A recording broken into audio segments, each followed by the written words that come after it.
Bienvenidos a Tres Cafés con Lourdes. ¿Cómo están? Los he extrañado en estos últimos días que no he podido tener mucho contacto con ustedes y a lo mejor preguntándose dónde he estado. Espero miles disculpas, pero han sido unos días donde he tenido que tener una charla conmigo, tener una charla de retrospección y pensamiento propio, donde me he servido una taza de café tras otra taza de café por horas y días completos, analizando muchas cosas de mis días como madre y situaciones que a uno le tocan vivir. Y yo sé que estas son las cosas de lo que se trata la vida. Y donde hay ciertas áreas muy difíciles porque nos envuelven en aspectos de esta carrera. Porque ser madre y ser padre es una carrera universitaria. Y esa es una carrera universitaria del día a día, donde uno aprende y tiene unos créditos donde son desarrollados en muchas virtudes que llegan a uno y te llegan a ti mujer y a ti hombre que estás allá cuando quedamos en un estado.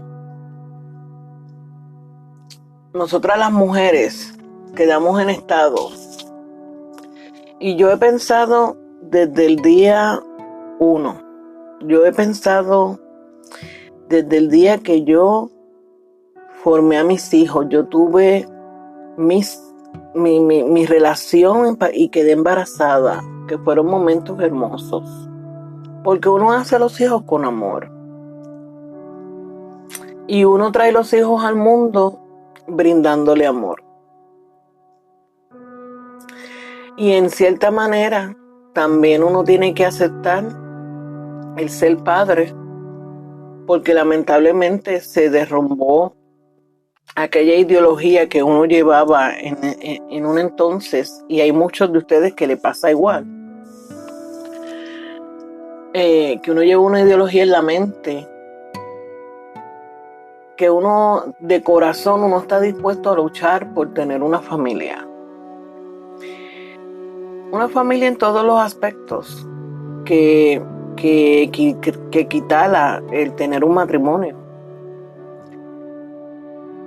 Y eso es duro porque son cosas que duran tan poco tiempo a veces. No a todos les pasa, pero yo sé que hay hombres y mujeres allá que han vivido lo que tal vez yo les quiero contar. Bueno, pues un día yo tuve que despertar y aterrizar en la tierra rápidamente. Y me dije, ¿qué es este comportamiento que está empezando a tener mi pareja, verdad? Incontrolable, porque era un comportamiento incontrolable. Al año de haber comprado una casa, y eran muy pocos años de relación, pero empezaron comportamientos de alcohol mezclado con droga y medicamentos para la ansiedad y la depresión que esa persona tomaba, porque a veces uno cae en situaciones donde uno necesita tener una ayuda, y él había necesitado tener una ayuda, y esos medicamentos los empezó a mezclar con esas otras dos cosas que son totalmente fuertes, pero era muy intolerable el resistirlo dentro de la casa, y más cuando tú tienes niños. En aquel entonces mis niños tenían 2 y 7 años.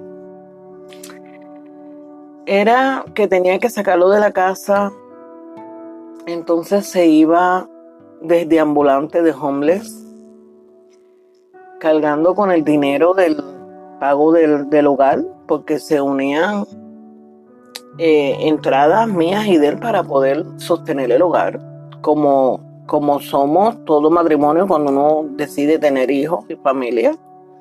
Los dos como adultos guardamos dinero para poder pagar las rentas y las cosas, ¿verdad? Los biles. Pero todo esto se fueron dando unos daños psicológicos porque no había una noche o una madrugada que venía a la casa y se metía por los patios y a darle puños a las ventanas, a las puertas, totalmente fuera de sí y agresivo, donde en muchas ocasiones necesité asistencia y ayuda de vecinos, que siempre le estaré agradecida. Y el 9/11 fueron momentos muy difíciles para los chicos y para mí en lo personal. Y fueron momentos donde uno no debe de recaer en la violencia doméstica. Ahí es donde uno tiene que tomar decisiones. Y la policía siempre está dispuesta a darte ayudas alternativas, ¿verdad? Y por lo que se había visto, la policía en aquel momento me habló de un Baker Act, que esto es que él va a una institución hospitalaria y le hacen unas evaluaciones, porque ya habían pasado 4 situaciones grandes. Luego de eso, que fue un tiempo muy difícil, estoy hablando que eso fue entre los años 2004 2009, pero ya teniendo 10 años de relación, pero los últimos 6 años bien difíciles. Yo tenía que tomar la decisión de empezar a pensar como madre, porque cuando tú te casas, tú te casas y uno en el altar promete muchas cosas. En la salud, en la enfermedad, los momentos difíciles, los momentos malos. Pero siempre estar con tu pareja. Por tal razón, yo tuve 6 años bajo este patrón que tenía altas y bajas.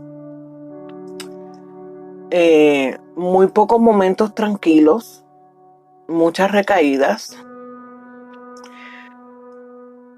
pero yo siempre dando esa parte de mí como esposa, como madre también, de que uno quiere salvar un matrimonio, de que uno quiere que ese matrimonio vuelva a ponerse sólido, que los niños no sufran, porque siempre hay que velar por el bienestar de los más pequeños.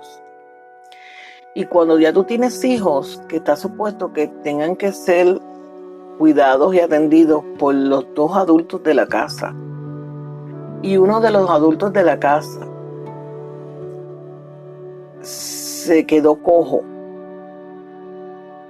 no está dando la talla de lo que tiene que hacer, soy esa única persona que trae la mente clara y necesita tener la fortaleza para poder dirigir el hogar y atender a esa persona. Y esto lo mismo siempre les digo, lo mismo hombre como mujer. Porque hay muchos hombres que pasan por muchas situaciones con su esposa. Uno tiene que pensar, ¿tú crees que esto va a tener una mejora? ¿O tú crees que esto va a seguir? ¿O tú estás dispuesta a arrastrar la vida de esos hijos pequeños con estos comportamientos inadecuados? Tú vas a coger miedo y tú no vas a enfrentar la situación como tienes que enfrentarla.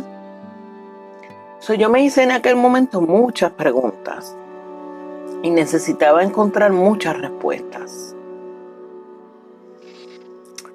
Y en un momento dado, al principio, seguro que uno le va a dar miedo, porque esto es algo nuevo en tu vida.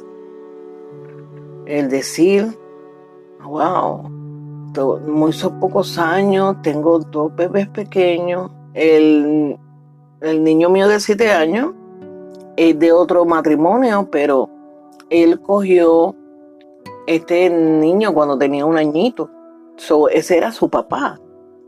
Y la nena que era del matrimonio, que tenía 2 añitos. ¿Cómo tú puedes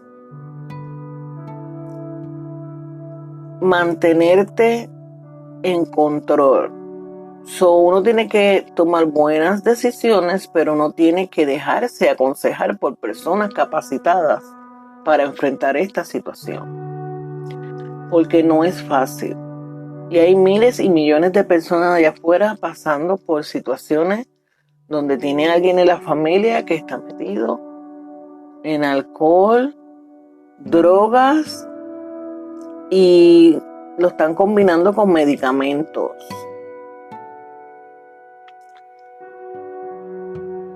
Pues yo pensando en el ambiente sano que tenía que darle a mis hijos y esa última intervención Baker Act que tuvo, porque tuvo 4 intervenciones largas, porque al caer en un hospital de esto, y ahí entra la desintoxicación, van a un hospital primero a controlar los niveles de desintoxicación, entonces entras a un tratamiento. Esto te lleva 1 o 2 meses dentro de una institución. En esta última ocasión, estaría 2 meses y medio en la institución donde era llevado por ayuda de la policía con ambulancia y todo. Y en esos meses ya yo tenía 10 años y dando 6 que fueron bien difíciles. Y yo entendí que en ese momento, en esa tormenta difícil que llevaba mi vida, yo tuve que tomar la decisión de que no más, no 1 año más, no 1 día más. Y siempre me he caracterizado por hacer las cosas bien hechas. Porque las cosas hay que hacerlas con la mano de la ley. Y hay que hablar con las personas pertinentes. Lo primero que yo me acerqué fueron a los counselors de la institución, a los psiquiatras. Yo quería que me dieran una evaluación completa, qué posibilidades tenía de recaídas, que este comportamiento iba a ser algo pasajero, esto iba a continuar. Y me hicieron un meeting con psiquiatras, counselors, técnicos que bregaban a diario con cuestión de la sustancia. Me explicaron, me dieron todo por escrito y yo le di mi sentir que yo no quería volver a estar bajo un techo con él. Y ellos me dijeron que yo tenía que hacer unas decisiones, pero yo tenía que ir a donde un juez a explicar un poco lo que existía, porque esta persona pues era blind. En sí él tenía unos daños en sus ojos donde él no veía lo suficiente, por lo cual en sí él es una persona discapacitada en ese sentido. Pero yo necesitaba saber, porque esto no es a lo loco, esto no es decir, nunca más te abro la puerta, te quedas en la calle. Ahí, maybe en otros países, como mis países latinos o mi propio país, Puerto Rico, esto no se hace de esta manera, pero aquí en los Estados Unidos tú te puedes meter en situaciones. Yo tomé el consejo que me dieron en la institución, en el hospital, de counselor a counselor, fui directamente a la corte a hablar con un juez de familia, a exponerle la situación que llevaba. Todo hay que llevarlo con con papelería. Tú tienes que tener, sustanciar lo que tú vas a ir a hablar, porque tú no vas a pararte a hablar frente a una persona, decirle esto y esto y esto y esto. No, tú tienes que sustanciarlo con papeles, donde se demuestre qué ha pasado con esta persona por el transcurso de años. Yo avalé todo esto con papelería desde antes de haber empezado en la situación dramática, fuerte, y las veces que yo lo tuve que internar en hospital.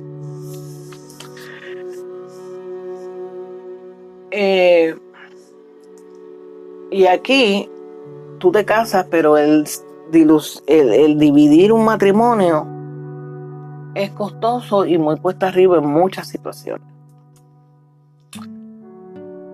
Bueno, pues le presenté todo al juez, le expuse mi situación y lo primero que me dice es: tú no puedes sacarlo así de la casa. Si tú lo vas a sacar de la institución del hospital y tú no lo quieres en la casa, por ser una persona discapacitada, una persona blind, tú necesitas ponerle un lugar de vivienda. ¿Sabes? Tú no lo puedes dejar en la calle, porque eso es como dejar los homeless. Y toda la responsabilidad tiene que recaer sobre ti, porque actualmente él está enfermo, porque el alcohol es una enfermedad. Y la drogadicción es otra enfermedad. Y el estar ciego es otra enfermedad. Yo tuve que hacer los pasos que él me dio. Número 1, buscarle un techo seguro. Número 2, tenía que preparar esa casa con fornitura básica, todo lo necesario para poder continuar en una vida solo. Su ropa de cama, equipo de limpieza, bla, bla, bla. Lo básico de aseo personal, una cocina equipada de todo, muebles necesarios para el hogar. Lo tenía que dejar con un teléfono y tenía que llevarle a él todas las evidencias con fotos, dirección de todo lo que yo había hecho a la corte, para yo quedar cubierta de que no iba a vivir más conmigo bajo el matrimonio, porque iba a empezar un proceso de divorcio, pero le había conseguido dónde vivir. Cuando él lo dieran de alta de salir de la institución psiquiátrica, yo tenía que llevarlo a ese lugar que ya yo le tenía. Entregarle evidencia al hospital, porque el hospital tiene que tener evidencia de que ese hospital de mental behavior, yo también le estaba dando todas las facilidades a él para poder continuar una vida en progreso. Yo tenía que hacer un trabajo de esposa hasta el final.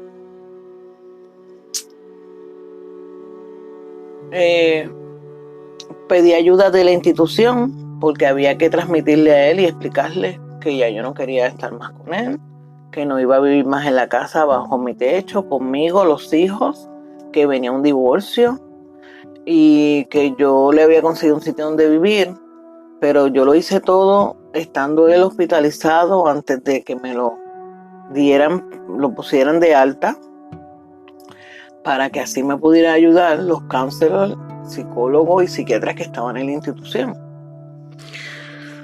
Pues porque ya yo le tenía un poco de miedo a sus actitudes conmigo. Definitivamente era muy difícil para todos. Fue difícil para él, fue difícil para mí y difícil para unos niños que no iban a ver a su papá todos los días. Nunca olvidaré ese día que debía de recogerlo en el hospital, y yo sabía que era bien difícil el quedarse en un sitio que no era la casa, ¿verdad? Porque está saliendo rehabilitado, había salido bien del hospital. Pues me pidió que por favor, que no, que quería ir para la casa, y yo accedí a traerlo a la casa, maybe por un día, para entonces tranquilo llevarlo a su nuevo apartamento. Pues hice eso. Y ya a la hora de la noche, porque salimos del hospital eran como las 5, de lo que, bueno, la casa, darle comida a los niños. Nunca voy a olvidar ese día. Puse a dormir los niños, ya era hora de que al otro día iba a escuela. Y vuelve y se torna violento al momento que hora de ir a dormir. Y yo no tengo ese sentimiento de ir a dormir a la cama de matrimonio. Entonces yo me fui a dormir al sofá. Y ahí él entró nuevamente en un poco de agresión. Al otro día llevé el niño a la escuela y entonces yo decidí llevarlo a su sitio donde ya estaban todas sus cosas. Le entregué su llave y su teléfono y lo dejé en su casa. Y yo estoy consciente que creo que es normal que él cogió ira, rabia hacia mí. Fue algo grande porque yo había roto tal vez expectativas que él creía que había tomado y quería continuar, pero yo no podía hacerlo. Hay un momento que tú tienes que pensarlo, tú eres mujer o tú eres madre. Y yo personalmente siempre voy a ser madre. Entonces se dieron muchas más situaciones porque uno compra un hogar con mucha ilusión.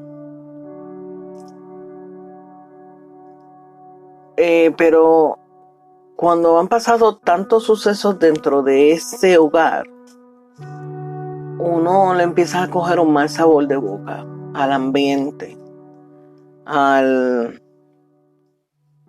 que después que hice este hogar con tanto amor, le metí tanto dinero, lo pusimos bonito, a gusto.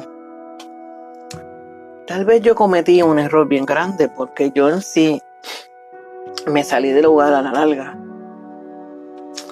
Pero ese coraje y el verse solo, entonces lo hacía venir a la casa y que quería hablar conmigo, pero venía a insultarme, a decirme cosas. Y esos eran momentos bien embarazosos. Venía con que quiero ver los nenes que me hacen falta, pero venía a insultarme, ¿verdad? Porque yo estaba en la casa que se había comprado entre los dos. Empezaron unos comentarios donde yo empecé a sentir dudas porque nunca me voy a olvidar que me dijo, tú necesitas salirte de mi casa. Y se fue.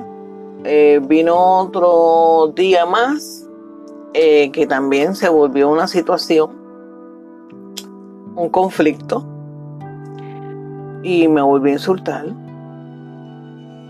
Y me dijo, tú debes de irte ya de mi casa con tus hijos, fuera de mi casa con tus hijos. Entonces eso sí me empezó a poner en duda. Una duda donde yo me decía, ¿por qué me lo ha repetido ya en 2 o 3 ocasiones que yo me tengo que salir de su casa? No, pero si esta casa la compramos entre los dos. Yo le metí mucho dinero. Yo había ganado una demanda y yo tenía dinero. Yo le metí dinero. Yo di el down payment, el gasto de cierre. Yo hice remodelación. ¿Por qué? Y me pongo a averiguar. Voy y busco los papeles de la casa, escrituras y todo. Y me percato, porque es que a veces uno no está pendiente a las cosas pequeñas. Y voy a mirar toda la papelería y me percato que en el título de la propiedad habían puesto el nombre de los dos, pero parece que al final cogieron mi nombre y lo tacharon por completo. Y me pongo a buscar dentro de las escrituras y en ningún lugar decía mi nombre. Entonces que vengo a caer en cuenta después de años de comprada la casa. Y yo digo, bueno, pero entonces sí, cuando existieron los gastos de cierre, yo recuerdo que yo dije, yo tengo que firmar, y el señor me dijo, no, usted no tiene que firmar. Y él mismo me dijo, no, tranquila, que tú no tienes que firmar. Mi inocencia, porque en aquel entonces yo no sabía un inglés, yo no sabía nada de inglés, que yo entendiera. En sí, el que hizo todos los trámites de la compra de la casa fue mi marido en aquel entonces, porque él era el que sabía el inglés. Y que tú no, seguro tú confías en tu marido. Él firmó solamente. Y si vamos a ver, él era el dueño de la casa. Porque yo no estaba en ningún lugar, yo estaba tachada hasta en el título de propiedad.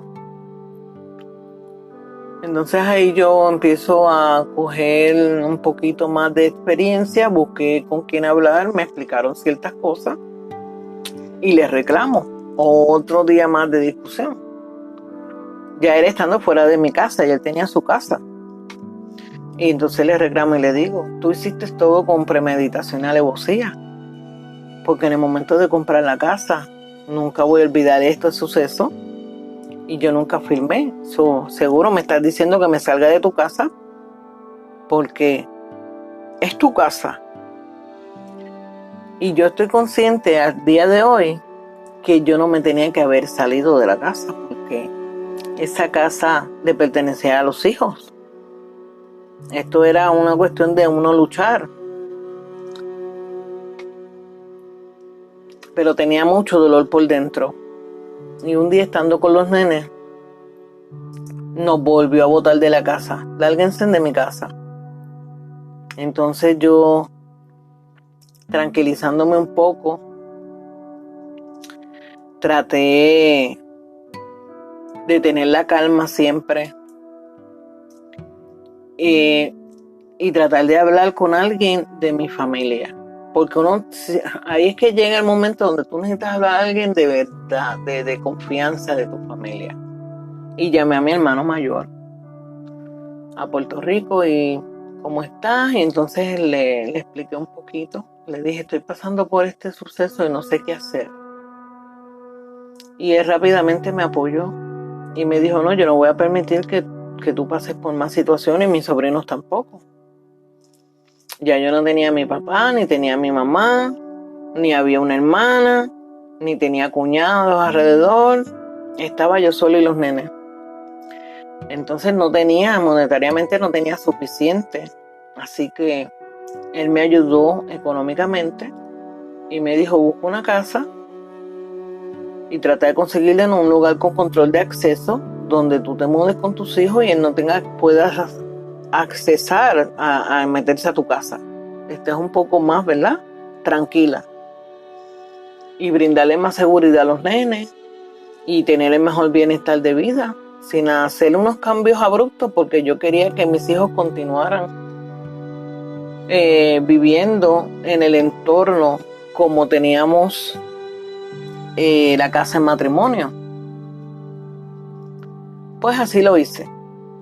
Anyway, me mudé y comencé a vivir en otro lugar, empezando, me acuerdo, enero 1, porque me entregaron las llaves diciembre 12, diciembre 31. Empecé activa a poderle entrar a la casa ya a las mismas 12 de la noche de despedida de año del 31, 2010. Cogí mis llaves y comencé a mudarme empezando enero. Los niños fueron apuntados para la escuela que me quedaba al lado de esa casa. Y el cuidado de la niña también. Pero ahí comenzó otra situación. Este hombre no tenía stop. Estábamos ya en trámites. No se habían comenzado los trámites de divorcio. No.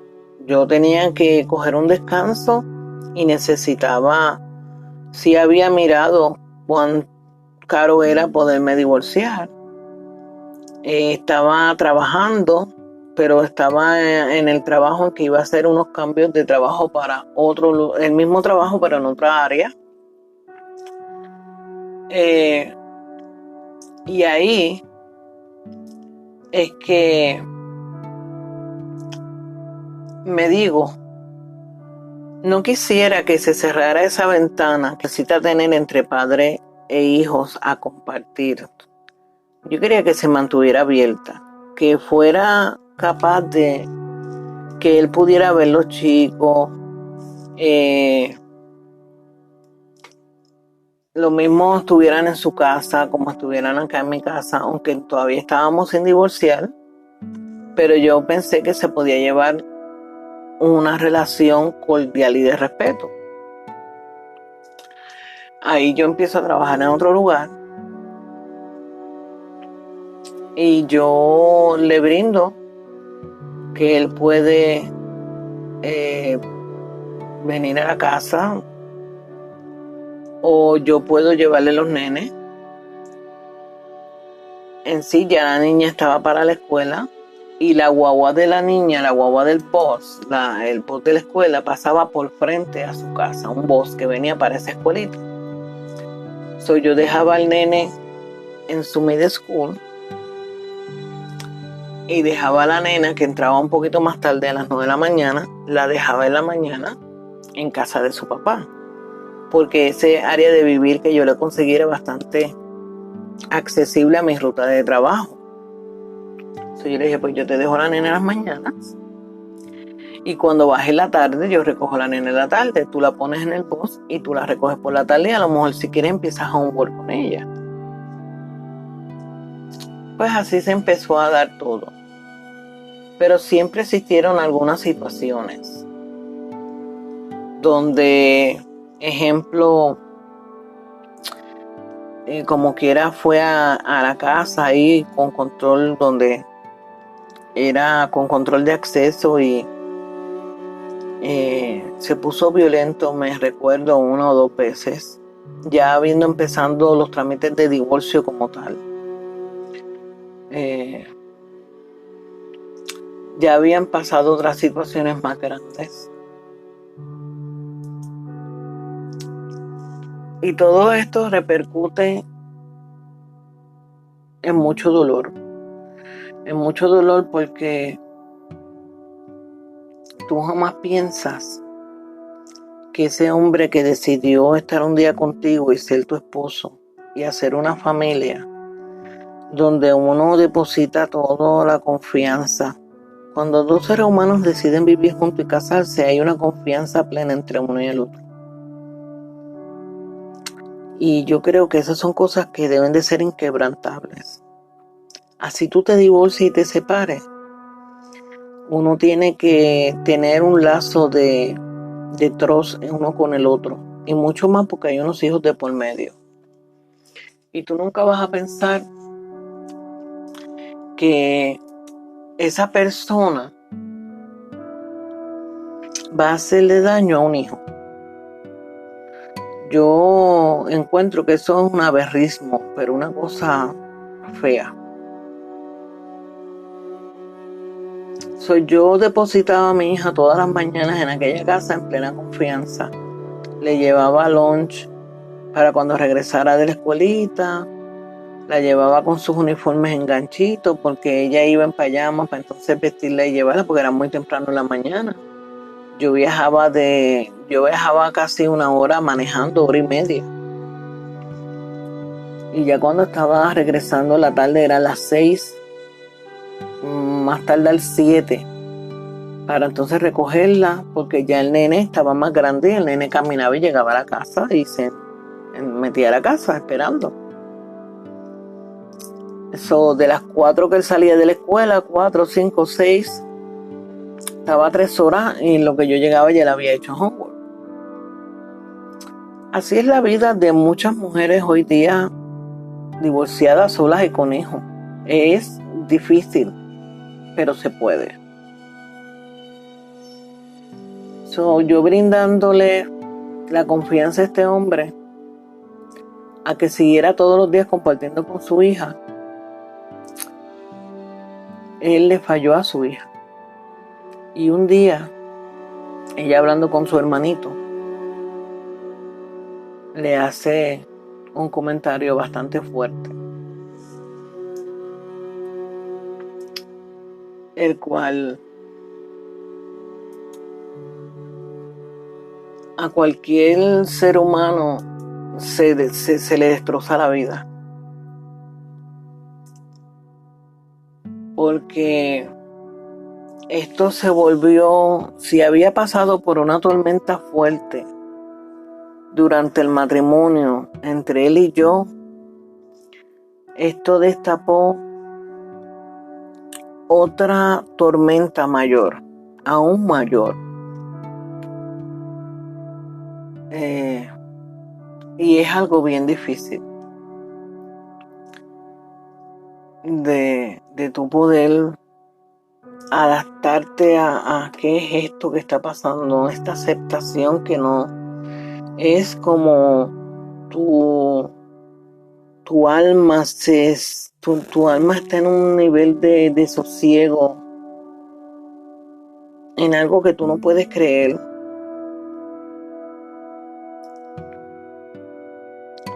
Porque yo nunca puedo pensar que un adulto es capaz de hacerle daño a un hijo. Y hoy día se ven tantas cosas. Porque yo estoy consciente que hoy día uno ve como en estos últimos meses se ha escuchado en las noticias que una madre mató a un hijo, que un hijo mató a su padre, que un hijo mató a una madre. Se escuchan tantas cosas, que un hermano mató a un hermano. Es que esas son cosas que no deben de pasar. Pero hay una opresión y una depresión de mental behavior tan grande que ahí es que estamos recayendo.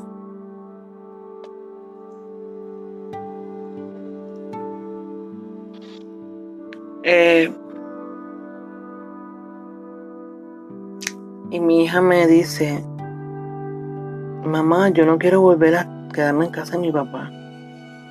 Y yo le digo, pero mi amor, ¿por qué? Si tú sabes que yo voy a trabajar y tengo que dejarte en la mañana porque él te busca, porque él te lleva, en la tarde te recoge, en lo que yo llego del trabajo. Y me dice, no, porque es que mi papá me ha tocado. Y yo le pregunto, pero ¿cómo que te tocó? ¿Verdad? Porque uno le pregunta, ¿cómo que te tocó? Me acuerdo que habíamos acabado de llegar a la casa, de yo recogerla, y yo llegué desesperada por irme a sentar en el baño. Y me acuerdo que yo estaba sentada en el inodoro cuando ella viene y se mete al baño conmigo y me dice, mamá, yo tengo que contarte que yo no quiero volver a casa de mi papá porque mi papá me toca. Y mi papá me toca. Mami, pero ¿cómo te tocó? ¿Qué fue? ¿Que te portaste mal y te pegó?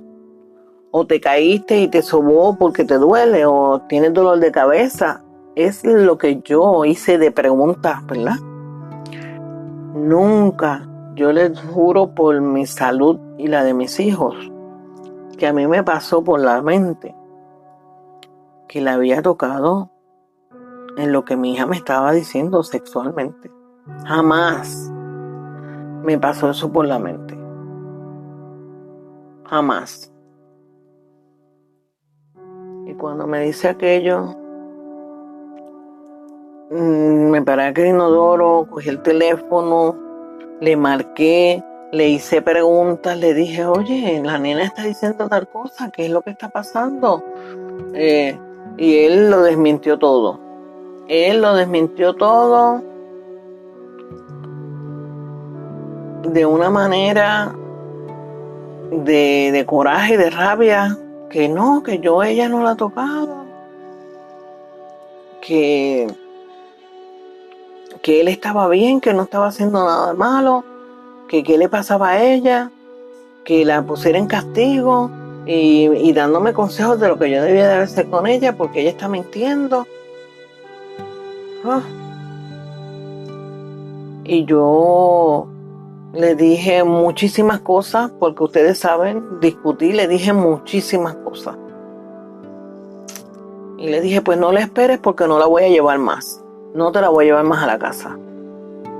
Porque cuando pasan cosas así, y una hija, mujer, viene a donde ti, que está la mamá, y te está diciendo, mira mamá, papá me está tocando, una madre tiene que creer. Y yo lo digo, yo comento esto porque yo sé que hay madres que las hijas le han dicho decir, mira mamá, tu novio o mi papá me toca, y le han dicho, no seas mentirosa, vete para allí y déjate de embuste. Yo sé qué pasa, pero así no es la actitud. La actitud es que una madre tiene que creerle, porque un niño no miente. En esa edad de 7 años, yo creo que mi hija no me estaba mintiendo. Y yo, ¿no vas? Yo llamé al otro día a mi trabajo, lo siento, yo no puedo llegar a trabajar hoy, tengo situaciones en mi casa personales. Me excusé en mi trabajo, llevé a mi hijo a la escuela, le dije cualquier cosa yo te dejo saber, porque ya ella le había comentado a su hermanito que su papá la había estado tocando. Y entonces ese día yo tenía visita en la casa también, en sí yo no iba a ir a trabajar, discúlpenme, porque venía CDS a la casa porque yo estaba tratando de que las visitas paternofiliares, que era que fueran, si él le tocaba tener los nenes, que fueran con asistencia de alguien, porque como él había utilizado sustancias, yo quería que fuera, yo no quería dejar la nena sola con su papá. Entonces pusieron que las visitation right en lo que venía el divorcio fueran con su hermano, así que iba el nene y la nena a quedarse allá. Y él venía a hacer acá en los Estados Unidos, venía a chequear la casa, a mirar toda la papelería, el técnico que me le tocó mi caso, todo eso. Yo tenía esa visita. Cuando esa mañana yo fui a llevar a la nena a la escuela, que ella ¿verdad? Ya me vuelve y me hace el comentario y me dice, mamá, hoy es miércoles, yo no quiero ir para casa de mi papá. Yo le dije, mami, vete tranquila a la escuela que yo voy a solucionar el problema. Yo voy, la llevo a su escuelita, la dejo. Vengo a tener la visita del técnico que venía a la casa. Cuando él terminó de hablar conmigo, todo lo que íbamos a hablar por lo que él venía a la casa. Todavía me acuerdo el nombre de ese muchacho. Yo le dije, yo tengo que comentarle algo. Mi nena ayer me comentó y le había hablado a su hermano que ella no quería volver a que yo la dejara por las mañanas, que mi esposo todavía actual la coge en las mañanas, la pone en el bus y él la recoge en la tarde. Me dijo que no quería volver a su casa y yo le pregunté por qué. Y entonces le expliqué a él todo. Ella me dijo que la tocaba. Yo ayer la noche lo llamé y lo insulté. Y ahora en la mañana la nena tampoco diciéndome que mamá, acuérdate que hoy es miércoles, yo no quiero volver para casa de mi papá. Por tal razón, yo le estoy explicando qué usted cree que yo debo hacer. Que yo cometí un error. Y lo primero que tenían que haber hecho fue haberla llevado a emergencia al hospital. Este muchacho, estando en la casa, que es un área de Children and Families, rápidamente contactó a la policía y le estoy hablando que no pasaron minutos donde mi casa se llenó de patrullas de policía, personas y técnicos del CDC,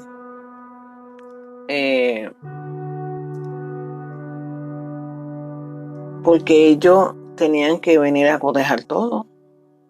Yo tuve que hacerle un acercamiento a ellos de por qué yo me había divorciado, el trámite que llevaba, le enseñé toda la papelería de que él estaba en tratamientos por los abusos de alcohol, droga y medicamentos, mucha papelería que les mostré.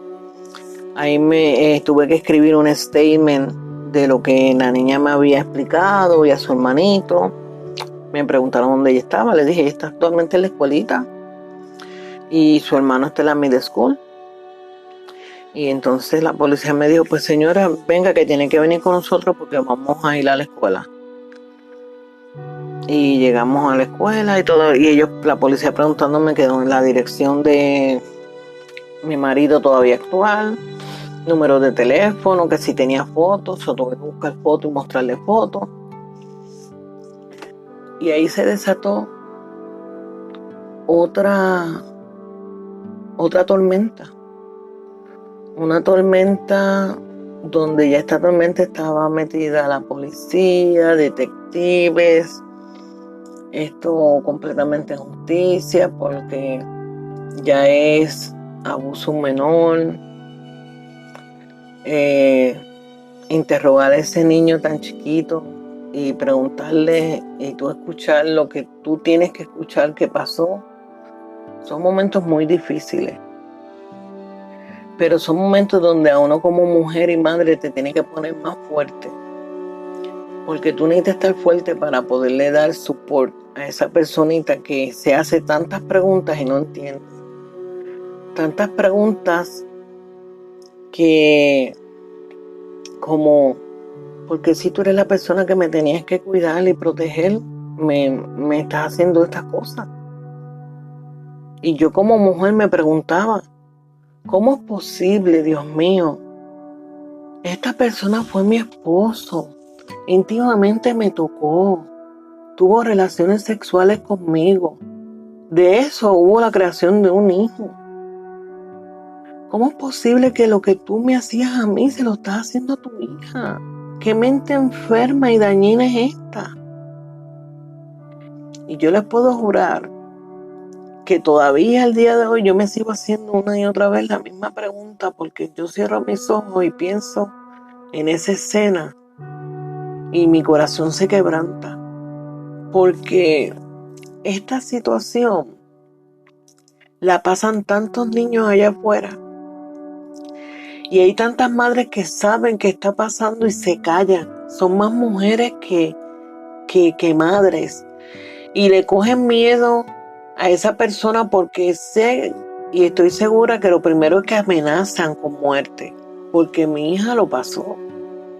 Le decían, cállate y no digas nada porque tu mamá va a tener problemas conmigo bien serios.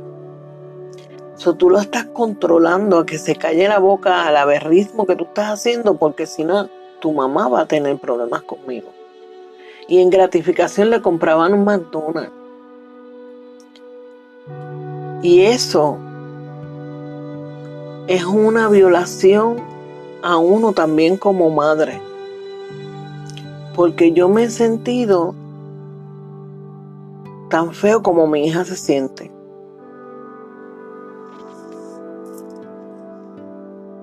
Y uno necesita tener un control tan grande. Y uno necesita tener una fe en Dios que sea el que controle tu ira y tu rabia y tu coraje, porque eso es lo que se siente. Se siente opresión en el pecho, te sientes inútil, que no puedes actuar tú con tu propia manera, a lo mejor de voy a resolver esto. No, es que esa no es la manera tampoco. Para eso existen las autoridades.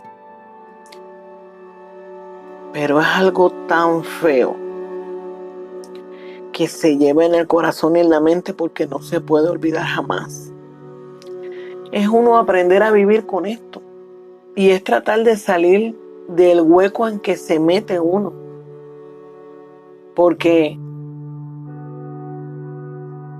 tú tienes que ser tan fuerte para lograr sacar a tu hijo adelante. Porque las secuelas que quedan son tan fuertes que yo les voy a contar en el próximo episodio.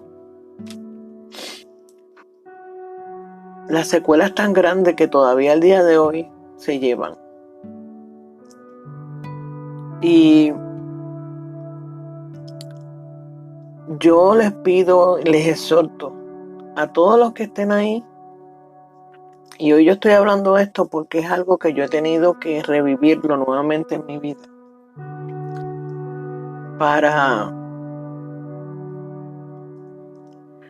poder mirar el porqué del día de hoy, he tenido que revivir el pasado que he tenido en la relación de matrimonio. Hay un dicho que dice: el pasado es parte del presente. Y definitivamente así es. Pero siempre hay que acordarse de que uno tiene que ser madre en situaciones fuertes. Hay que ser madre, no ser mujer. Y uno tiene que tener la sensibilidad de tener aceptación de cosas que pasan. Y lo único que uno tiene que decir: ¿por qué me pasarán a mí? ¿Por qué tanto, verdad? Pero Dios no le da una carga a uno que uno no pueda llevar. Y si Dios te da la carga, Dios te pone el hombro para que tú te sujetes y le pidas con fe: ayúdame a salir de esta. Porque tú no vas a estar solo, tú vas a salir. Es difícil, pero se puede lograr. Lo que hay que hacer, todas las cosas que uno tiene que hacer como una madre o como un padre. Y yo les exhorto que estén bien pendientes a los hijos siempre. Tú tienes hijos pequeños, está pendiente todo el tiempo a tus hijos pequeños. Ya me tomé una taza de café con ustedes en este episodio, que aunque me hago siempre la más fuerte, siempre mis lágrimas brotan de mis ojos. A veces uno tiene una calidad de ser humano que uno aprende a tener hasta el perdón de las personas que hacen el mal. Porque dando el perdón es como tú consigues el vivir el día a día un poco más tranquilo. Yo espero que pasen una linda tarde en compañía de su familia y sus hijos. Cuiden mucho siempre a sus hijos. Y nos vamos a tomar nuevamente un cafecito. Gracias, muchas gracias por haberme escuchado en un episodio más que tiene una continuación en nuestro próximo episodio. Chao.